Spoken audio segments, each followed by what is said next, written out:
Good afternoon, everybody. Thank you for joining us. I'm Diane Lipscomb, Director of the Carney Institute for Brain Science, and I'm here with Chris Moore, Associate Director and Partner in Crime at the Carney Institute. So Chris and I have been doing a number of these Carney conversations for a while, but we've had a little bit of a gap, and we're back again, and really, really thrilled to be here in conversation with Dr. Meghan Riddle and Dr. John Sedivy. And so I'll say a little bit more about them and why what we're doing. But I just wanted to say that we love to get questions, but as this is a webinar, we'd love for you to post your questions in the Q&A. So we just mentioned that to begin with. You can do that at any point during the during our conversation. Chris and I have a number of questions we're going to prompt and have John and Meghan respond to, but we'd love to get your input, and we'll be reading those out as we move through this, what will feel like a very, very short hour, because I know this is hugely interesting to a number of people, and certainly to Chris and I. So with that brief introduction, the conversation that we're having with Meghan and John today is around a study which is called the Line AD, which will be dissected for you, and an explanation about that why it's called Line AD. But this really stems from a set of kind of basic investigative studies that John Sedivy did, who I will introduce in a second and give you, but just wanted to kind of give the background. So John was doing a number of studies in his own lab and discovered a role for the nucleoside reverse transcriptase in age-related inflammation. And so again, we're going to dissect out what all of those things mean, but then he realized that this was potentially an important therapy for Alzheimer's disease, and he and Meghan got together with a number of others to initiate some of the early clinical trials on this compound. And so we're going to dig into the basic science behind this discovery from John Sedivy's lab, but also talk to Meghan, just as importantly, about how she runs the clinical trials and how she thinks about that, and she, as an expert in aging and Alzheimer's disease as well, will really be digging into more generally the topic and how she got into the science as well. So by way of quick introduction, then I already mentioned Chris Moore, who's here with me. And Dr. Meghan Riddle is the co-director with Dr. Athena Lee of the Alzheimer's Disease Prevention Registry at the Butler Hospital in Providence, Rhode Island. And she also is the lead PI on a number of clinical trials promising Alzheimer's disease treatments. And she has had and has funding from the Alzheimer's Association as well, the National Institutes of Aging. And in addition to the work that she'll be talking about, maybe she'll also talk about a little bit of her work, really important work on studies of late life depression as well. So Meghan Riddle, thank you for being here. We're really excited to be talking with you.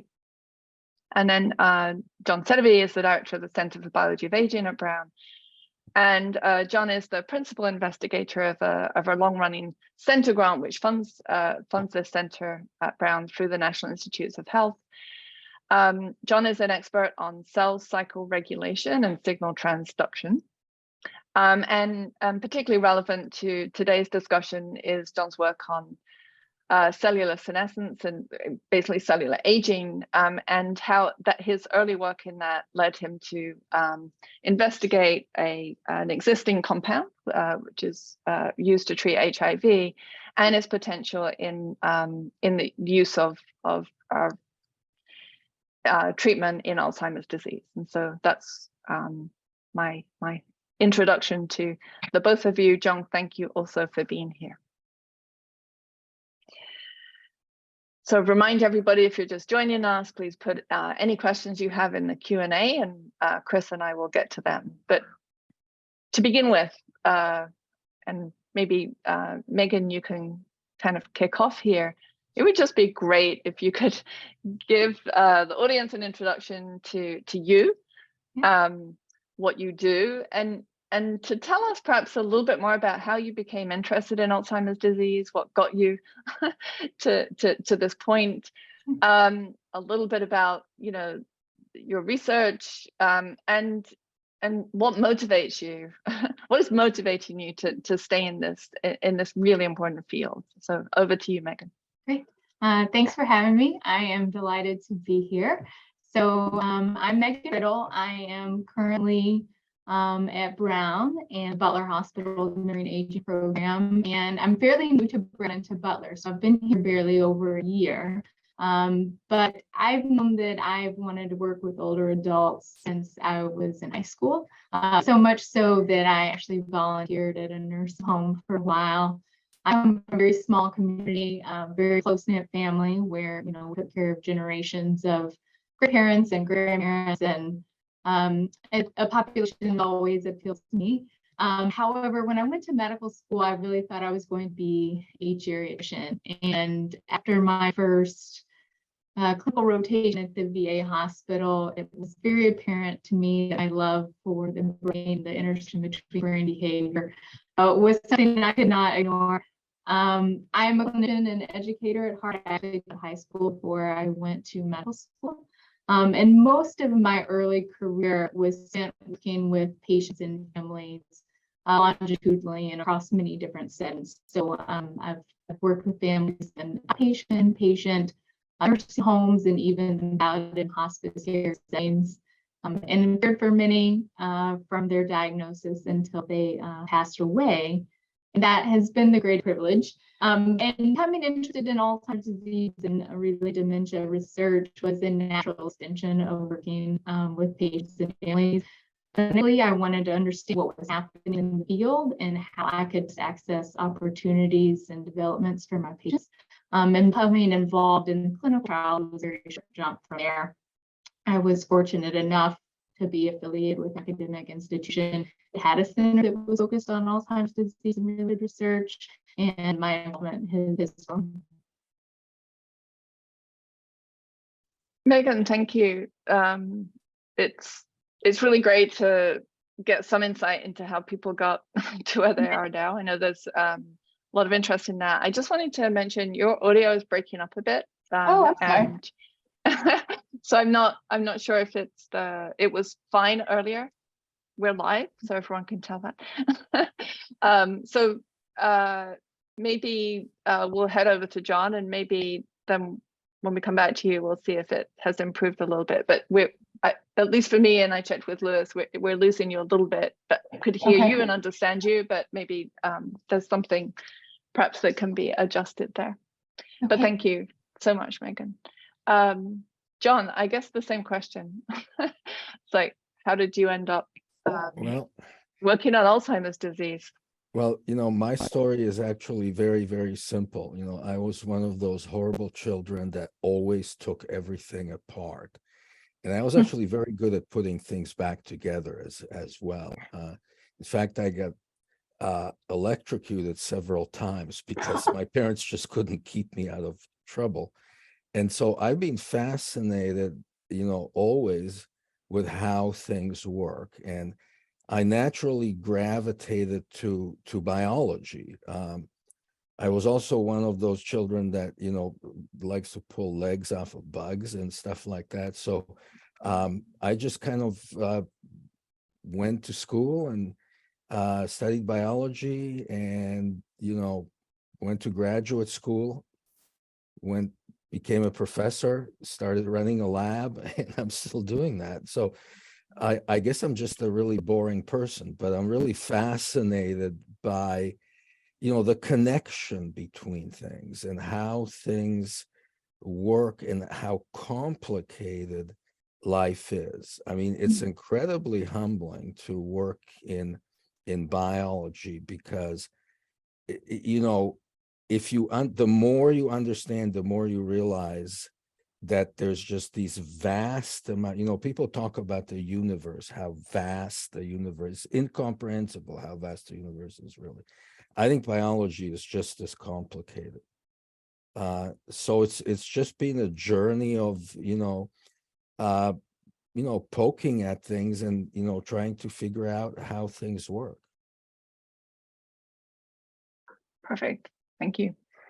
So as we're doing kind of covering the breadth of kind of introduction to topics, introduction to you guys, can John, perhaps staying with you, and then we'll flip over to Meghan, like, what does line AD actually mean?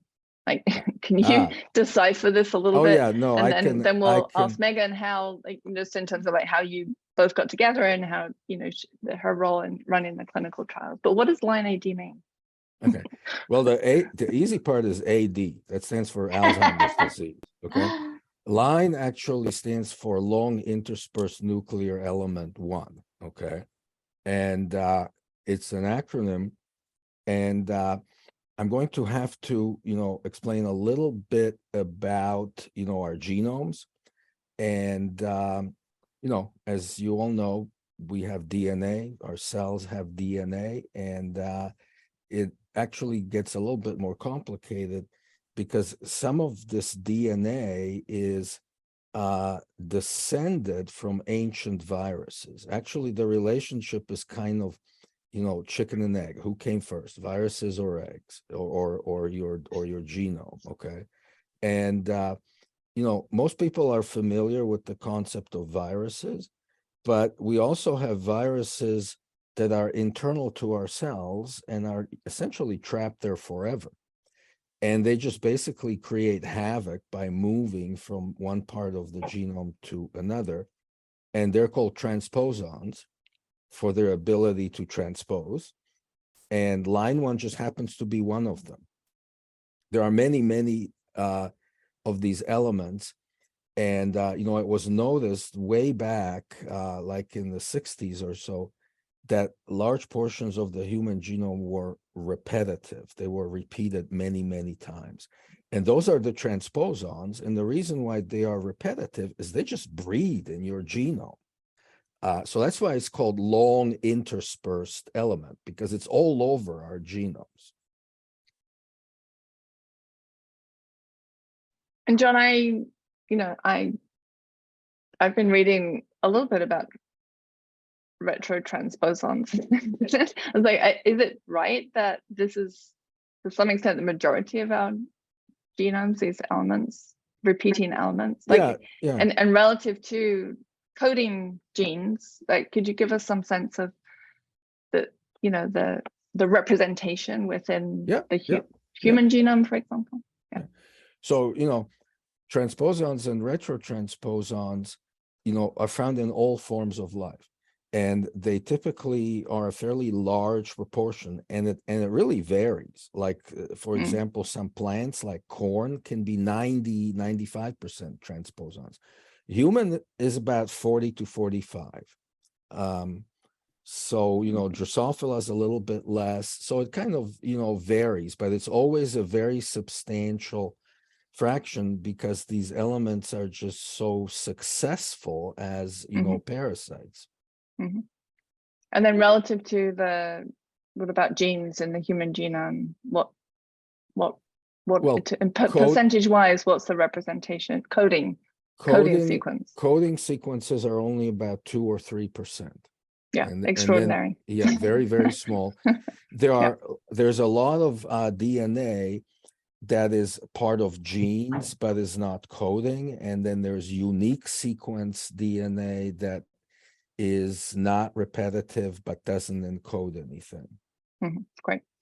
So we'll get into a little bit more about why, these elements have become important in your mind in terms of treating Alzheimer's disease. But I want to flip to Meghan first. And so Meghan, you're directing the enrollment of patients to participate in clinical trials. And, we obviously all appreciate the incredible emotion around this. We're all still searching for cures and treatments for Alzheimer's disease. So this is tough, but how do you go about, talking to patients, families, and then how do you explain what John just said? Like, at what level, are you describing the potential mechanisms of actions of these, these treatments that are obviously in trial, like these are experimental drugs. So give us a sense of how you go about this and how you communicate with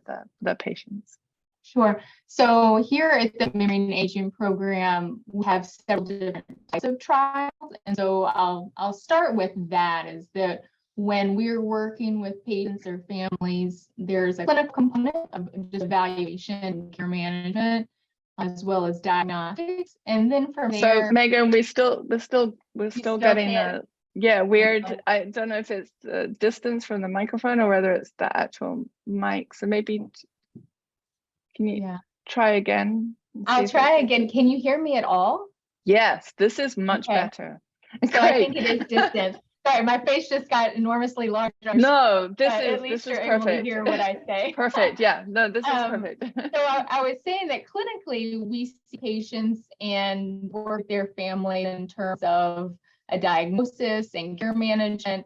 And then of those, there's a subset who are interested in research trials. And we have several different types of research trials, of which Line AD is one of them. And in terms of discussion around the different trials, what they are and what level of engagement, I think that's very individual on what people want to know, how much they want to know, and to what extent of detail.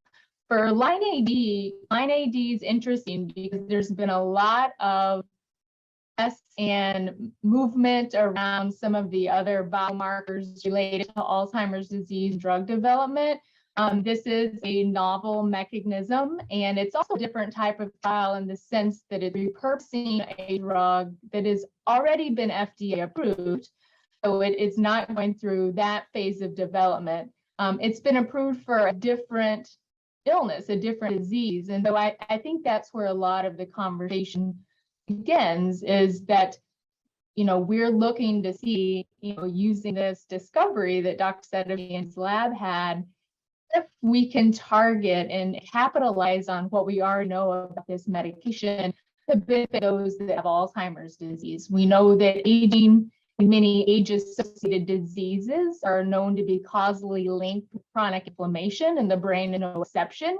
And the presence of inflammation in the brains of those that have Alzheimer's disease can be an environment that is toxic and hostile for the function and survival of neurons. And trying to alleviate these inflammatory processes potentially could slow down the progression of the disease. And that's where Line AD and the purpose of this medication comes in, is can we actually impact this process and utilize it for greater good. Great, thank you. And just actually one really quick follow-up question, it's really helpful. You mentioned that you have a patient registry and people are participating in a number of different trials. Like, can you give us a sense of like the breadth of the number of different mechanisms that currently are being targeted in exploring treatments for Alzheimer's disease? Like, are we talking about, 3 or 4?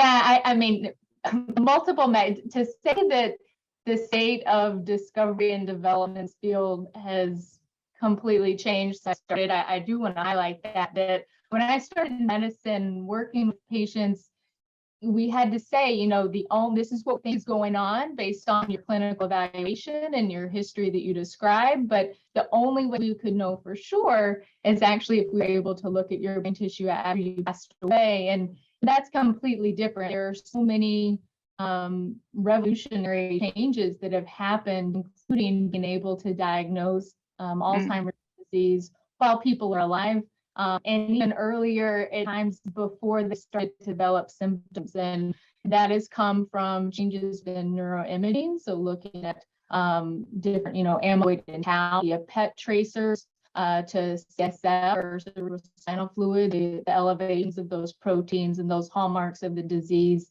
by taking a sample of the spinal fluid. And their treatments, potentially disease-modifying treatments, trying to target those two types of proteins. There are other studies that are looking at similar things, like different types of neuroinflammation. There's preventative studies. So, can we impact our risk of getting Alzheimer's disease by preventing. What we know about the brain is that what impacts the heart and what protects the heart, in fact, also impacts the brain, and that opens up another area of research and development where we can actually prevent and engage, and there's a lot of excitement around that. So I could go on for no, this is great. this, Yeah. But so there are many different levels. Great. So a whole variety, but not just trials around kind of different signaling pathways, but also a lot more known about kind of behavioral environmental modifications that people can have control over and do control high blood pressure, a number of other actions in order to be able to slow down potential progression of these degenerative. And I think that's where clinical trials had a struggle, is that what we know now is that these proteins start building up years, if not decades, before people show signs of symptoms. And biomarkers are making a huge impact because of early diagnosis, which gives you early access to treatment and time to make it taking control over changes that you can take in your daily life. Great. No, this is really great context. Thank you. Chris, I'm going to kick it over to you. Sure. Thanks, both of you, for joining us. This is great. So from what I was taking, John, from what you were saying before, these are huge parts of our DNA, right? These interlopers, these parasites you were talking about. And my understanding, but tell me if I'm wrong, that the line, or the line one, or whatever it's called exactly, and you can help me with that too, but that this isn't, this has been known about for a while also. So how did you get, I love hearing discovery stories, so I'm selfishly going to take a little bandwidth with that, but how did you get from that fact to this has a real clinical, a potentially beneficial clinical impact? Was that a steady march, a moment of great realization? How did that occur? I think there were, a number of key moments there. And, we actually were not working on retrotransposons or line one elements at all. So, this is exactly your question. How do these things come together? But, to say one more thing about these retrotransposons, they are a huge part of our genome, but for the most part, they're complete junk. They're dead, okay? And this is a classic example of a host-parasite relationship because it's an evolutionary race, okay? And a good parasite, parasite can take a number of strategies, but a very common strategy is to lay quiet, because if you're too harmful, that's going to, compromise your own well-being. And so these elements are essentially completely dormant in our cells, in all of our cells. And then, of course, on top of that, the host is, of course, trying to come up with ways to keep these parasites down, okay? And, immune surveillance is just one example. There are many, many mechanisms. The host cells will try to interfere with essentially every component of the life cycle. And we know this very well from, studying viruses and epidemics and, viral spread, et cetera. It's very well understood at that level. And it's important to realize that exactly the same warfare is happening inside of us, okay, at a very microscopic level, okay? And so it's only a very small fraction of these elements that are potentially alive, and even the ones that maybe alive is stretching it a little bit. I mean, are viruses alive? I don't know, that's debatable. My class had a big debate on that exact question. So. Yeah. But they're dormant, okay?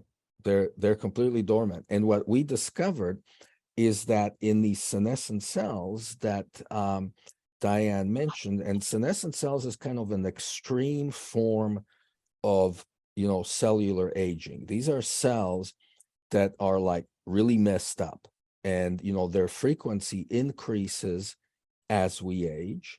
And trying to get rid of these cells is actually a very important part of the field right now. There are many therapies trying to kind of like cleanse our bodies of these cells. And so we discovered that these line 1 elements that are normally dormant become activated and this is because the host surveillance mechanisms fail. Okay, many things fail with age, and one of the things that becomes compromised are these surveillance mechanisms, and these elements, they just spring to life. They bail. Everybody knows that a good parasite knows when to bail out. Okay, when the host is in trouble, the parasite wants to move on, and so that was fascinating. That was the discovery. And then you might say, well, so what? And the second important discovery was we were really fascinated with these things moving around the genome and causing mayhem that way. And in fact, that turns out not to be the problem. The problem is that the cells, which are very trusting and naive in many ways, think this is an invading virus. They mistake the element in their genomes. Once it becomes activated and starts replicating, they think it's a virus. And they mount an antiviral response, a classic antiviral response that you would mount against any virus, COVID, influenza, whatever. The problem is you can't cure it, okay? Because influenza, eventually you get better and you get rid of the virus. You can't get rid of these elements because they're in your genome. So the cell just goes on this perpetual inflammatory response. And, Meghan mentioned the importance of age-related inflammation and neuroinflammation.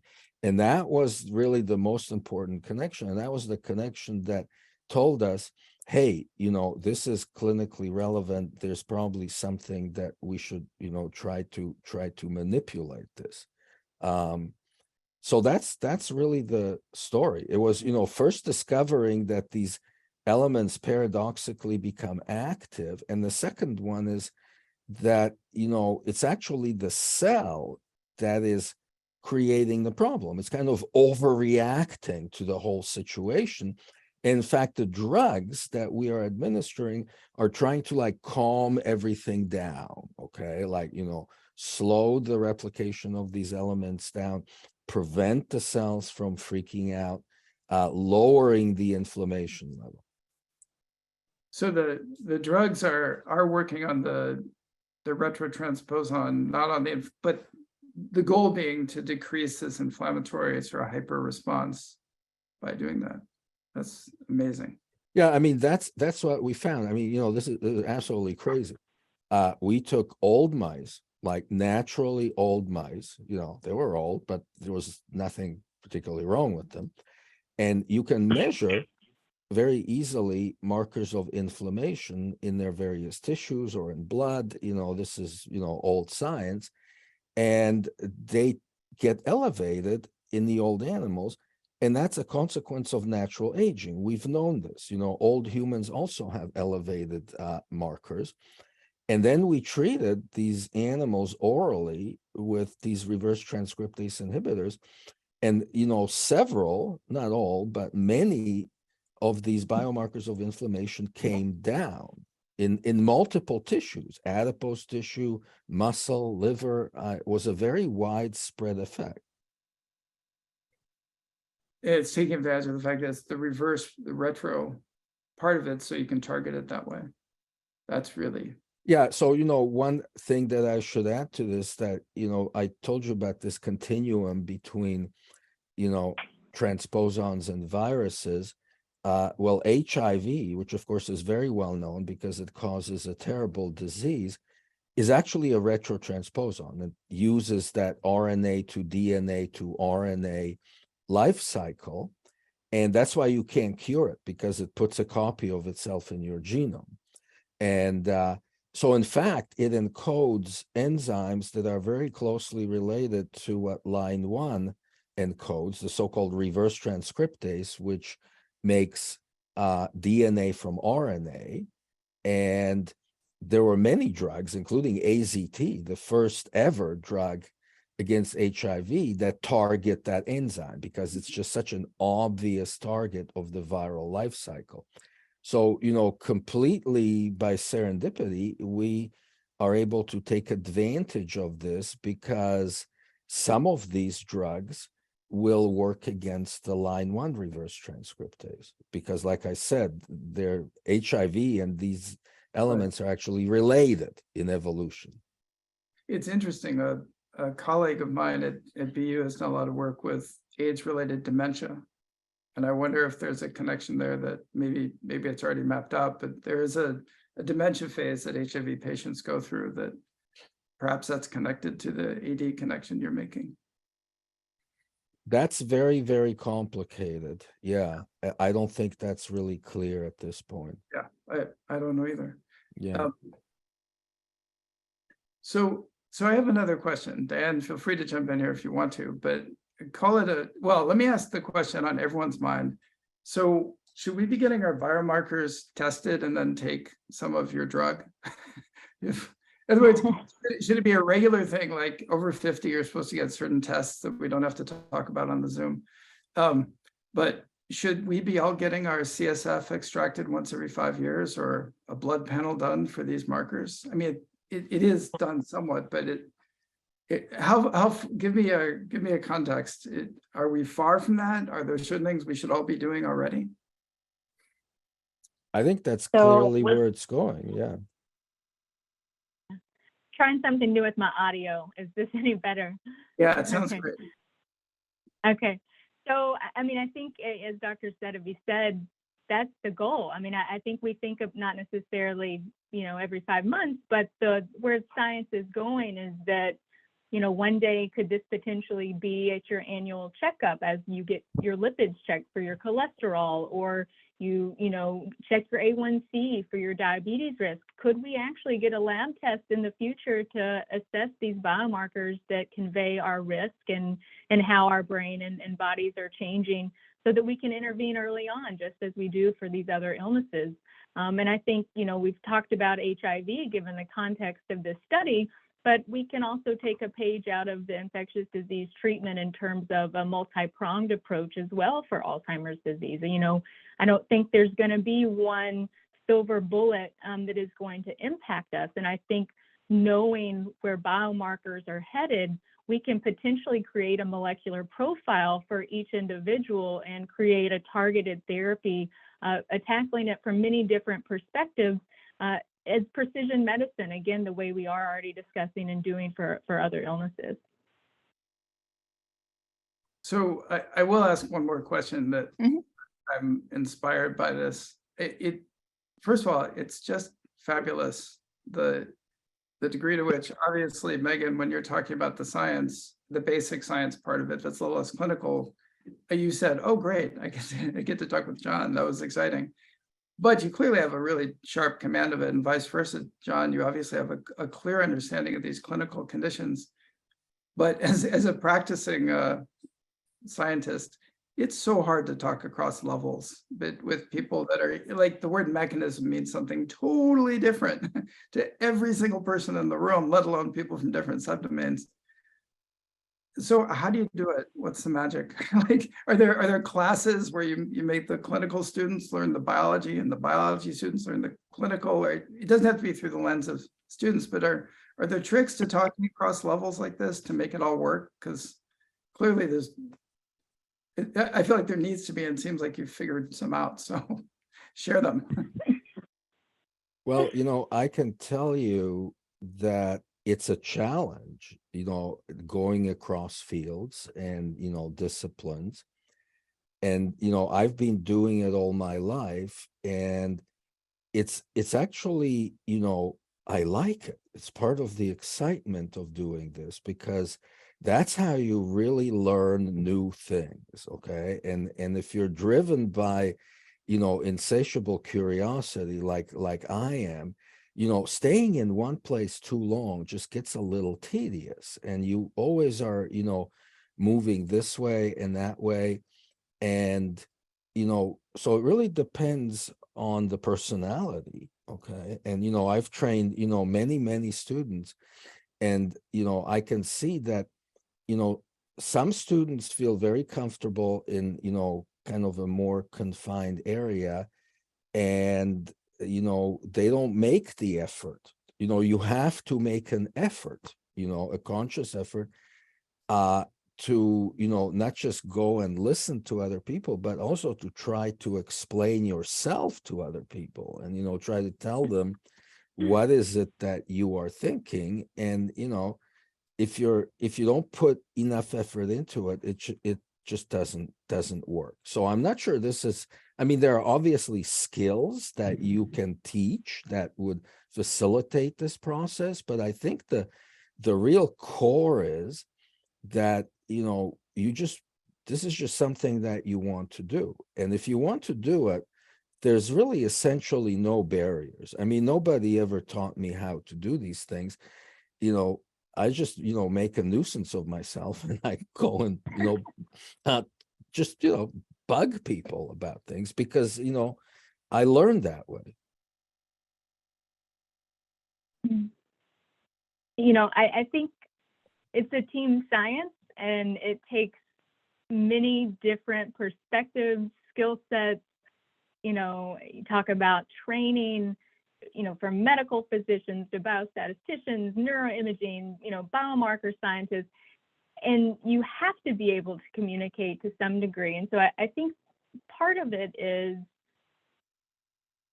developing a common language. As you said, there's, you think about research. If you're going to be able to compare, directly and contrast, you have to develop a common language so that you can know that you're speaking of the same things.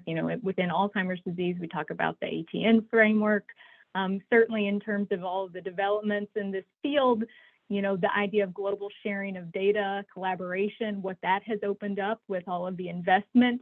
People aren't working in silos anymore, nor should we. And I think valuing the diverse perspective, not just, we talk a lot about diversity outreach and how we need to make sure that our science is supported by valuing underrepresented, and make sure that what we conclude can actually be said for others, and it's a more global, generalized result. But that's also true within our teams. I think we know that diversity fosters innovation and discovery. Having environments exactly like this, where people can all come together, both from the community, but also within the field. I think it's not able to communicate to patients and families, and going into nursing homes and to recruit, but it's also within our own field, me talking to primary care physicians about, hey, these are the types of patients that you're seeing in clinic that would make a great referral. As we're developing these different studies, for biomarkers, we are backing it up to this early detection where collaboration and crosstalk is incredibly important and is required for us to be successful and to move the field forward. Right, thanks. As I'm listening to this discussion, I was thinking about the length of time it takes to go from an initial discovery to getting to where you are, John, now involved in clinical trial. You probably couldn't have possibly imagined that maybe 10 years ago, I don't know, but how many it takes a certain convergence of things to happen in order to be able to do that, right? You've got to be in the right place. You have to have the right people, Meghan has to be willing to say yeah, or there's probably a committee that decides like, yes, this should go forward. This is kind of an important potential new discovery. Certainly I was reading, it was mentioned in the most recent kind of annual meeting in San Francisco on Alzheimer's disease clinical trials, and your discovery is definitely among the exciting areas that was mentioned. So, but how many? So this is really exciting and I think really important. But how many ideas do you think are left on the table? And I mean, I know you can't really answer that question, but perhaps another way of answering the question is like, what did it take? You know, how much of this was just like sheer perseverance to make this happen, you know, versus like this coincidence of convergence of events. So if you're thinking, there's a lot of discoveries all the time, but what really makes this exciting, of course, is the initial discovery, but also the effort that's gone into really translating that into an actual trial. And so could you tell us a little bit more about that process, how long it took, what you think was instrumental and key in that success? And we have the outcome of the clinical trial yet, so we don't know, but like there's a lot of effort and a lot of things have to go right in order for this to work out, right? Yeah, so you're absolutely right.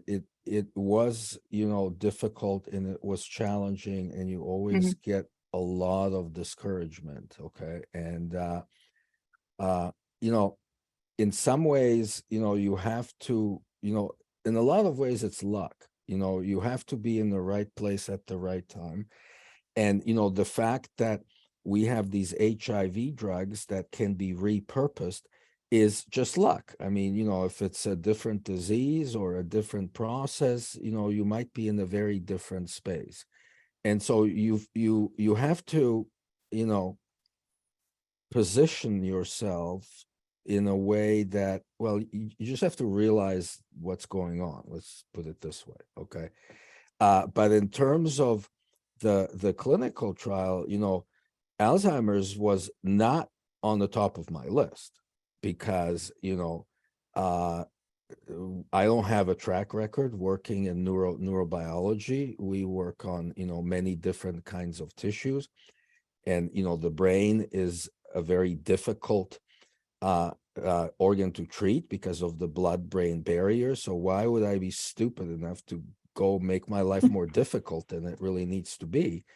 And, you know, there are much better indications for this. For example, arthritis. You know, we had much better data. I, in fact, have a patent on these drugs being effective against arthritis, but I just could not get traction on it.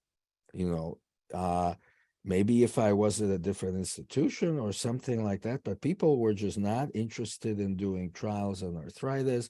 You know, it's not a lethal disease. We can, you know, also in terms of, you know, drug development,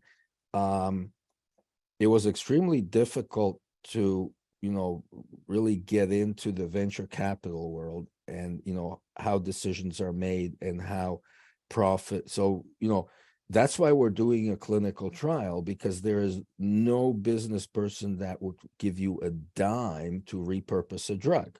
There's just no money to be made on it. This drug is already generic. And so what really happened with Alzheimer's disease is that that field was also in a very unique place where after, you know, 30 years, people were really beginning to think out of the box. And it was a real sense of desperation. So it was completely different. You know, I was talking to the arthritis people, and, you know, it's not a big problem. It hurts, but, you know, so what? Okay. And then you talk to the Alzheimer people and they're like, oh my God, you know, we need to do something different.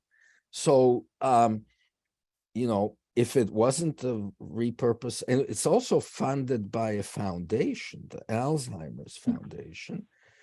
So really many things had to come. You know, if I tried to fund this through the NIH, I would be buried under paperwork at this point in time and absolutely nowhere.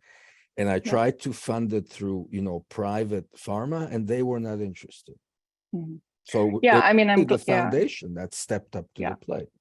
Yeah, I'm glad you mentioned the foundations because it's just incredibly important. You know, I've had some experience in the ALS field, and similarly, like, also has been hugely important, you know, in raising awareness and providing that early funding, seed funding, to get ideas, you know, out of your head in practice, proof of principle stuff. And so, yeah, foundation support and patient advocacy and this is like really hugely hugely important. Yeah, that was, thank you. That's exactly what I was hoping to draw out of you, just that, you know, the great work, but also all of the elements that have to come together in order to really advance these ideas into trial.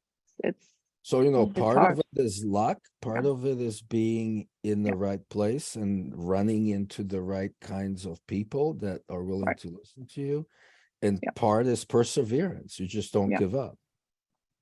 And having a great site like Butler with, you know, great physicians like Meghan also, in order to be able to do the trials, which is no small feat. So Chris, I know that you wanted, we've got a couple of questions coming in. Did you want to?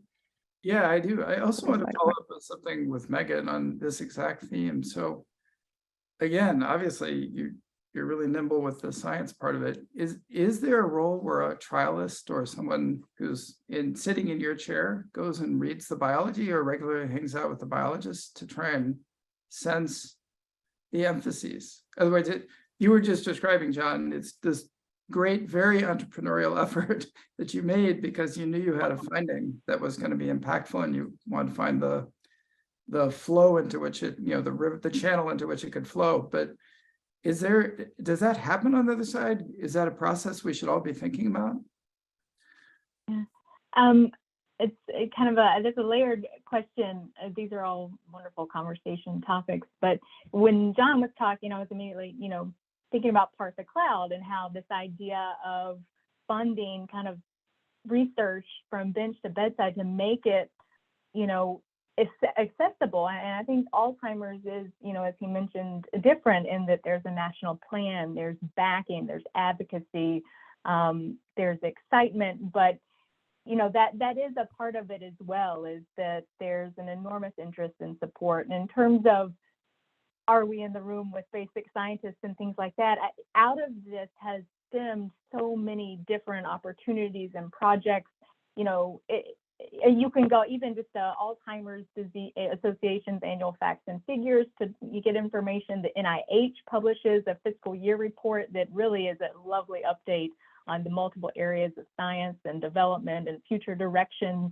It's quite all-inclusive, and we'll cover for those that are on that have additional questions we don't get to today, is really quite dense and accessible in terms of what it entails. But there are also intentional programming. So I was fortunate enough to take part in something called Impact AD, which is an institute on methods and protocols for advancement of clinical trials. It's put on by the Alzheimer's Clinical Trials Consortium. And again, it's very focused on multidisciplinary clinical trial training. And it, you know, I as a clinician attended, but there are people there that have done the bench science. There are people there that have been involved in this for decades and are wonderful mentors to help early career investigators and clinicians get started. It's a new program, and it has different components, and that is just one of several places that you can get access to this collaboration and intentional discussion and sharing. And I did want to make note of that. That's awesome. It sounds like in AD there is a rich bidirectional kind of everyone trying to keep their eyes as much as they can on the different. So some questions are coming in from the chat or for the Q&A. So one of them is that other neurodegenerative diseases, Parkinson's, frontotemporal dementia, FTD, also seem to be connected to neuroinflammation. And are those outcomes being looked at with this approach as well? Tack on the flip side, if they're all about neuroinflammation, why don't they all have the same symptoms? But you don't have to answer the second one, but if you could answer the first one, that would be awesome. Are those being addressed? Yes, yes. So in fact, you know, the company that I am involved with that's developing novel reverse transcriptase inhibitor, they are working on ALS and PSP and FTD and, you know, other forms of the disease that are more genetically determined. Okay, they're smaller cohorts, but from the point of view of a company, it's a less risky approach because, you know, the chance of failure in Alzheimer's is very high. because it's a multigenic, very complex disease. A small startup can't afford a trial of, hundreds of people that you probably would need for, Alzheimer's. So yes, I should also say that, Alzheimer's is, of course, just one form of dementia. What underlies most of these diseases is neurodegeneration, and neurodegeneration is a natural aging process. And so, for example, primates or mice that we work with a lot, they don't get Alzheimer's. They don't have any, symptoms, classical symptoms of the disease, but they get full-blown degeneration, and they're cognitively impaired when they're old. I mean, they're dumb as anything at that point, okay? And believe it or not, these reverse transcriptase inhibitors, there's literature now coming out, and people are doing these experiments now.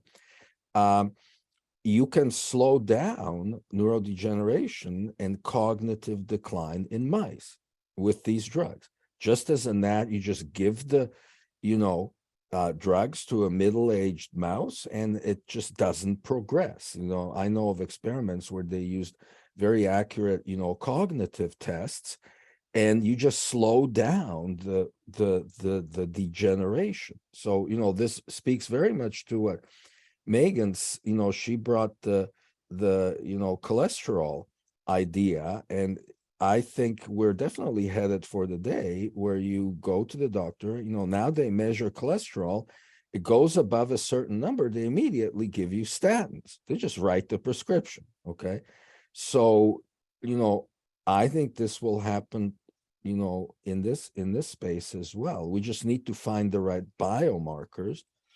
And we need, so, the drugs that we are using are being repurposed. They're not particularly potent. And the company that I'm involved with is by no means the only company that operates in this space. There are several companies now that are trying to develop really potent drugs specifically directed against line 1 elements. Yeah. There's actually, thanks, John, there's a connected question, which I think dovetails really nicely with your answer. Maybe I'll flip this over to Meghan. So the question really does speak to kind of level of stratification, disease, and biomarkers. So the question is, are there particular biomarkers or that can guide and point to, particularly biomarkers of inflammation, could point to particular importance or potential efficacy in certain subsets of patients with perhaps mild cognitive impairment or full-blown Alzheimer's disease. So are there ways in which the different types of biomarkers can guide decision making more generally, I would say, but also in particular with the emtricitabine, and what's the pronunciation of it? Emtricitabine.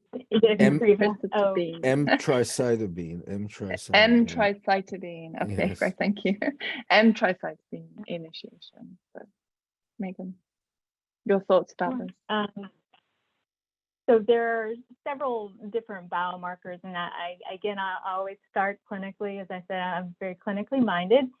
What's available clinically in terms of a diagnostic workup, aside from the interview and the physical, are things like structural MRI that looks at the size of different structures in the brain and focuses on degeneration or atrophy.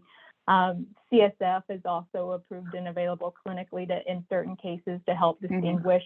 CSF specifically looking for amyloid and tau, the proteins, the hallmark proteins for Alzheimer's disease, and that can guide treatment. So particularly in situations where someone has mild cognitive impairment, so they're having some change, but they're not yet functionally impaired. It's not impacting their day-to-day life. If we can show on CSF that they're in fact having changes in the amyloid and tau protein in their brain, that immediately will direct our course of treatment, both clinically, but also opens up our ability to talk about different clinical trial options and what they may qualify for. The lumbar puncture, the CSF testing is also part of the screening for the Line AD trial, and is measured both pre and post, so that you can have some comparison and contrast there. There are also things that you likely have read about, including PET neuroimaging. So looking at particular radio tracers that can go in through an IV and bind to amyloid or to tau, depending on what radio tracer it is that are being used. Those are not FDA approved to be used clinically. Those are generally, they're FDA approved, but they're reserved for research trials. And so that also can help guide direct treatment because it allows diagnostic certainty.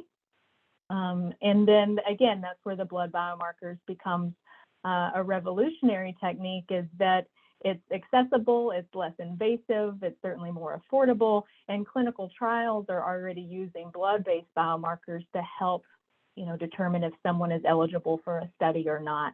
And that is, I think, something that is going to change the field entirely. But again, that's only available through research because we need to make sure that these measures are validated before they're open to the general public, and we know how to interpret the results appropriately. So that kind of goes back to your question, Chris, on do I need to go have my CSF or my blood levels checked? Yeah. So this might be the last question. It's the last one in the queue on the Q&A. When do you expect data from the clinical trial? When can we hear about the magic this is doing? Hopefully.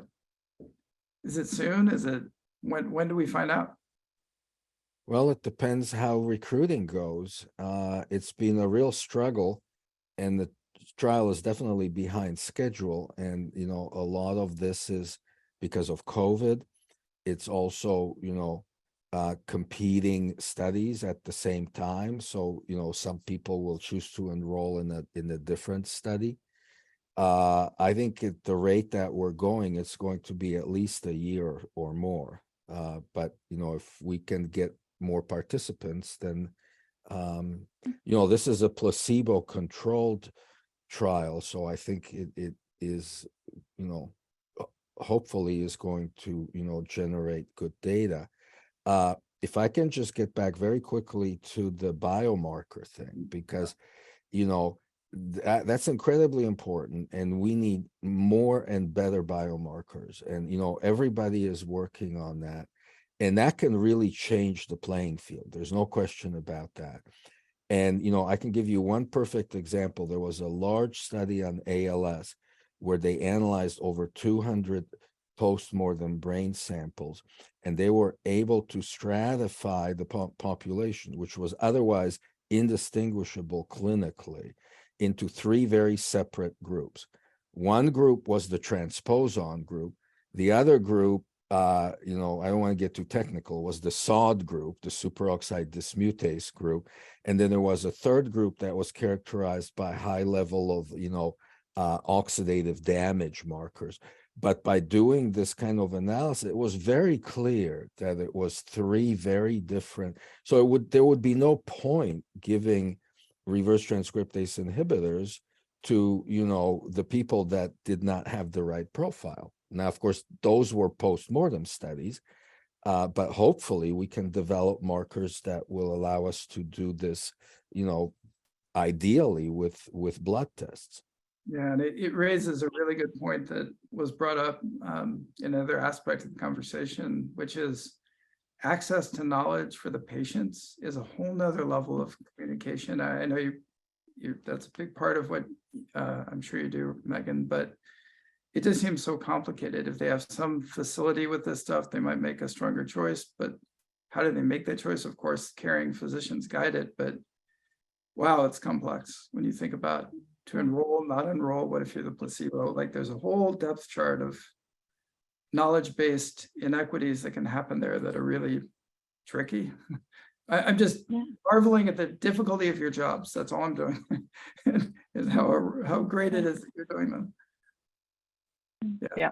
It's an ongoing discussion for sure. And I'll say we, are in a bit of a utopia here with access to these things as well. I'm from a very rural community, and access is it's a Nice. different type of conversation Nice. depending on where you are in the country and also where you are globally, and the different stigmas around Alzheimer's disease, just awareness, how often things are overlooked as normal aging that, in a different environment would be described as more pathologic. Yes, it's a many layered onion. But is my last plug for recruitment is that we are recruiting, and Dr. Sedivy mentioned that it is placebo controlled, but the ratio is 5 to 2, so it's not a 1-to-1. You're actually more likely to get active drug than you are placebo, and that's a question that we get a lot. Is okay, if I'm enrolling, how likely is it that I'm going to be receiving this potential treatment?